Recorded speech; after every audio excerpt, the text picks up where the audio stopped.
Assalamualaikum. My name is Nur Mashita binti Omar. My number matrix is 30DLS 21F1008. Hello everyone, my name is Sugashni Suresh Kumar. My metric number is 30DLS21F1045. My name is Muhammad Denish Koyum bin Muhammad Nasri. My matrix number is 30DLS21F1033. My name is Muhammad Aiman Afiq. My matrix number is 30DLS21F1035. My name is Siti Khadijah binti Isa. My matric number is 30DLS21F1054.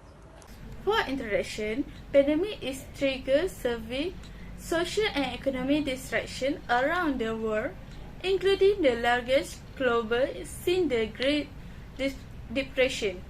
Extensive supply shortages, including food shortages, are due to supply chain disruption. Educational institutions and public areas have been partially or completely closed in many jurisdictions, and many events have been cancelled or postponed. MCO is a series of national quarantine measures implemented by the Malaysia federal government in response to the COVID-19 pandemic. The order is commonly referred to in local and international media as a lockdown. The use of public transportation is not recommended for use as the pandemic can spread in enclosed places such as LRT, Grab, bus, or etc.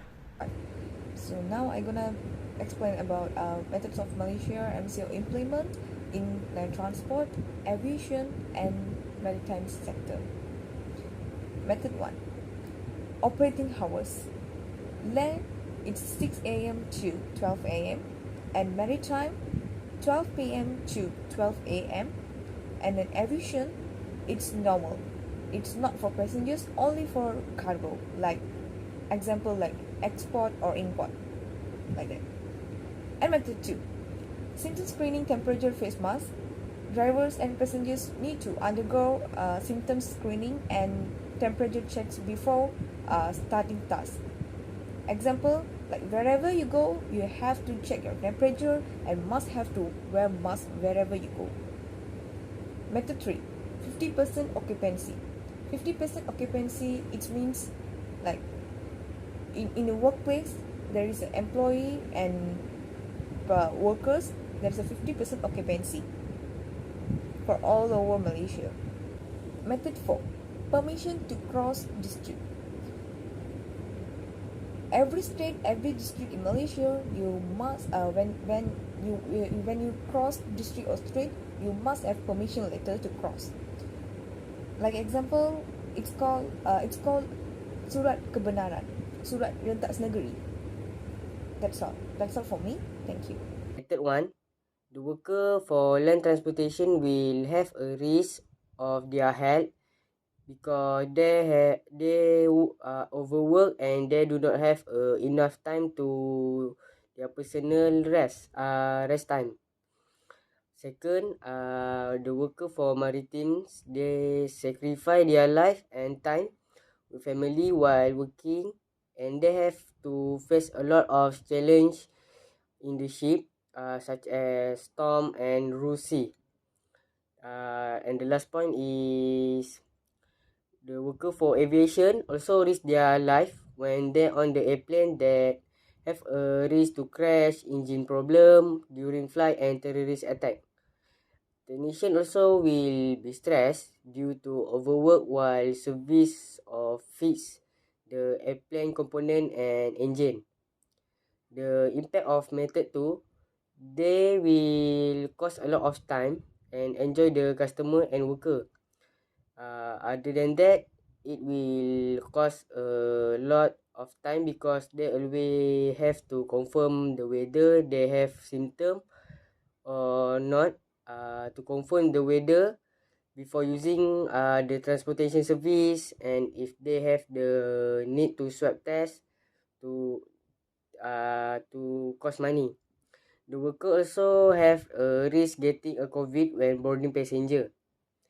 And the method 3, it will give troublesome to worker and customer to follow the restriction that given while in the transport. And the last point is method 4. They cannot go back to the home time if the application to cross state is the reject by the government. Mostly it give pressure to people that have all sick parent at hometown. They cannot take care or see their parent. Some of them also cannot see their parent if they gone due to the restriction. I would like to present about responsibility as citizen. First, if we feel not well, we feel like unhealthy, we want to fever, we feel sick lah. We must first go find a doctor, take the medicine and make a self-isolation. Second, we must get ourselves vaccinated for avoid the spread of the disease. Next, we must not go out with our friend because we don't want to spread germs, like to spread the disease. We don't know if we were infected or not.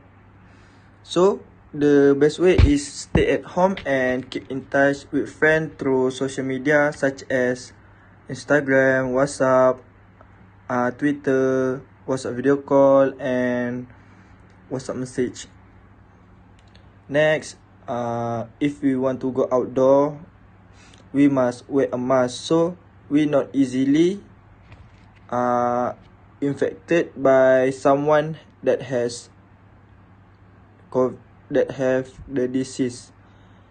Next, we must keep our distance and avoid body touching with stranger.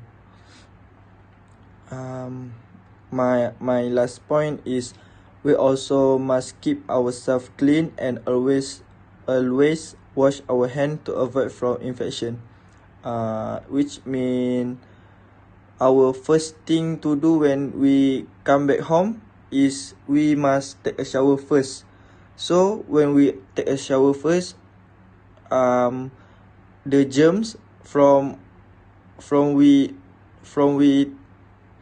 the germs that we get from outside not spread in the house. For the conclusion, in reality, the effort to restore public confidence in reusing public transport during the implementation of strict safety measures is not something that can be done in a short period of the time. This severe drop in public transport demand is further exacerbated by the rising cost of new cleaning standards. In this situation, some public transport agencies had to struggle to avoid greater financial losses. And some even had to start selling assets or lay off their employers and services. But since the outbreak of the pandemic, the shift in the use of public vehicle to the use of self-driving vehicles seems more clearly visible. This situation should also be noted, especially in urban areas. Therefore, the issues of reducing the use of public transport in the present day can be contained in the way of the public should follow the standard operating procedure SOP set by the government.